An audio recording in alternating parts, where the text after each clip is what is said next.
of President Trump's tax returns. Joining me now, the chairman of the House Intelligence Committee, Democrat Congressman Adam Schiff of California. Mr. Chairman, thanks for joining us. You just heard what President Trump said yesterday about your party, the Democrats, at the Republican Jewish Coalition Convention in Las Vegas. You're one of the highest-ranking Jewish members of Congress. What's your response? Well, I hate to even dignify those remarks, but look, it's not the Democratic Party that believes that there are good people on both sides of a Nazi rally. There's just one party and one party leader who believes that, and that's Donald Trump.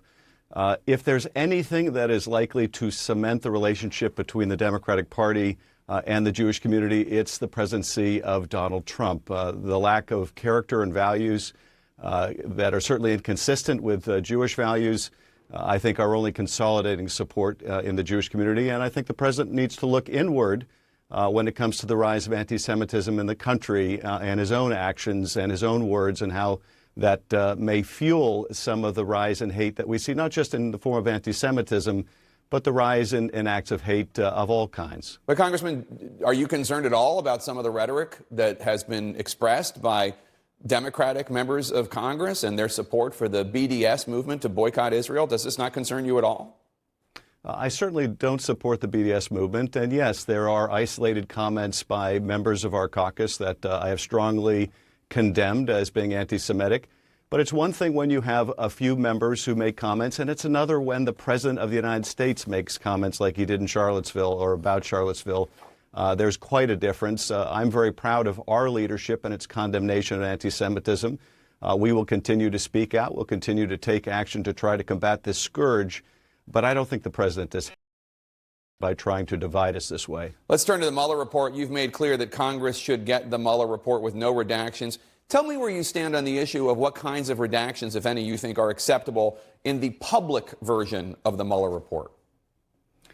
Well, look, if there are classified portions of the report, if there's a classified annex, for example, that may need to be close hold, depending on whether that reveals sources and methods.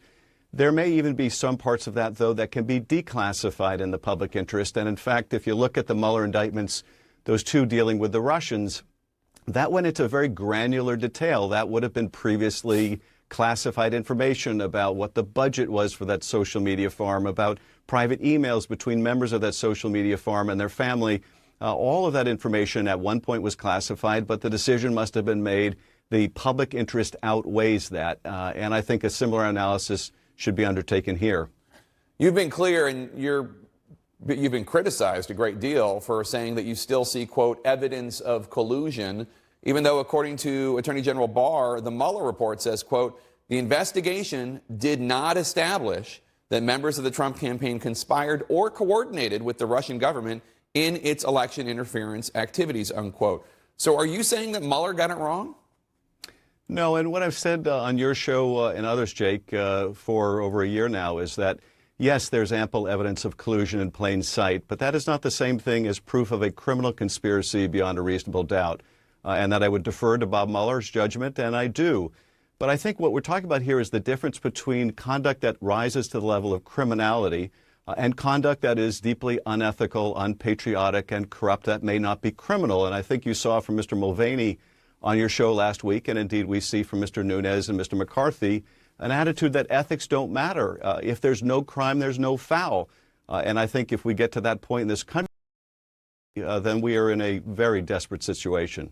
Well, let's talk about this, because you say you think what the Trump campaign members did was immoral, unethical, and corrupt, even if it was not enough for criminal charges. Mulvaney, the acting White House chief of staff, did tell me on the show last week that ethical judgments are ultimately not your job. Take a listen. That's not the job of the House Intelligence Committee. It's not the job of the House Judiciary Committee. It's not the job of the House Oversight Committee. And importantly, members of Congress, even if they are the chairman of the House Intelligence Committee, don't get to substitute their judgment for the voters. What's your response, sir? Well, that is certainly the president's attitude. It's not the job of Congress to do oversight, period. And indeed, under the GOP Congress, they did no oversight. But it's our responsibility to root out fraud, corruption, waste, abuse, whether it rises to the level of criminality or not. If Mr. Mulvaney's standard is Congress cannot look into anything unless there is proof beyond a reasonable doubt of crime, then Congress would be able to do little or no oversight. That's simply not how Congress should act or ever has acted, we need to do our legitimate oversight. We need to ferret out any kind of malfeasance or abuse, whether that rises to something that the Justice Department can prosecute or not. How do you respond to the suggestion made by every Republican on your committee, they've called for you to step down, that you going out there before this report came out and saying that there's evidence of collusion, and then Mueller comes out and says, we don't find any evidence of conspiracy or even coordination, that what you're saying and what you said is irresponsible because you're kind of muddying the waters. There is a standard that Mueller has, and then you have a different standard, and maybe people got confused, and maybe Democrats got their hopes up.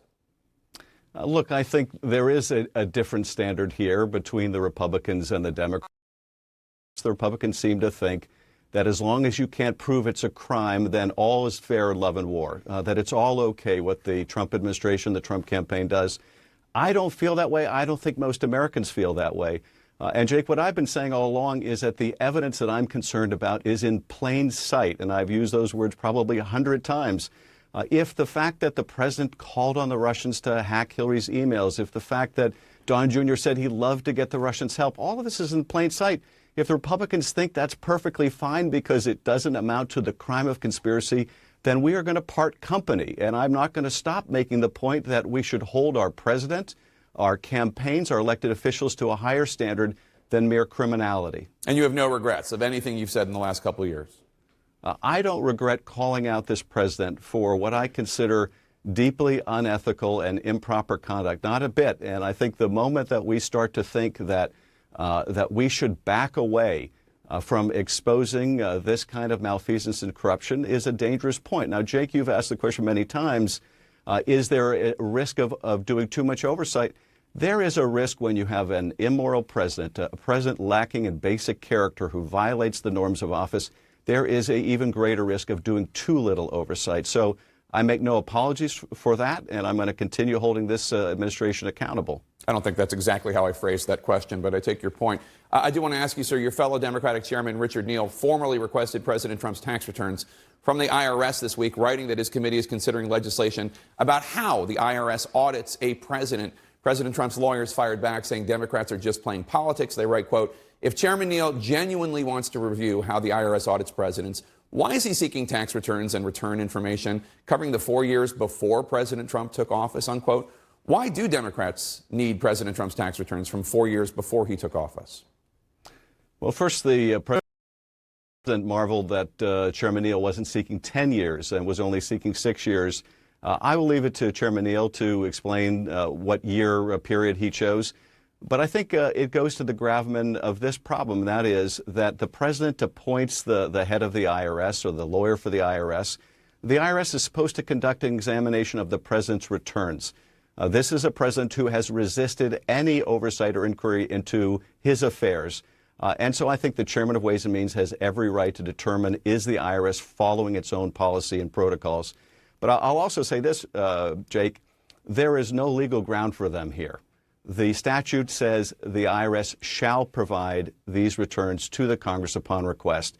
When the Republicans asked similarly for returns when they were running that committee, including the returns of the Obama for America organization, he gave no explanation for why he sought those returns or how many returns he was seeking or what organizations.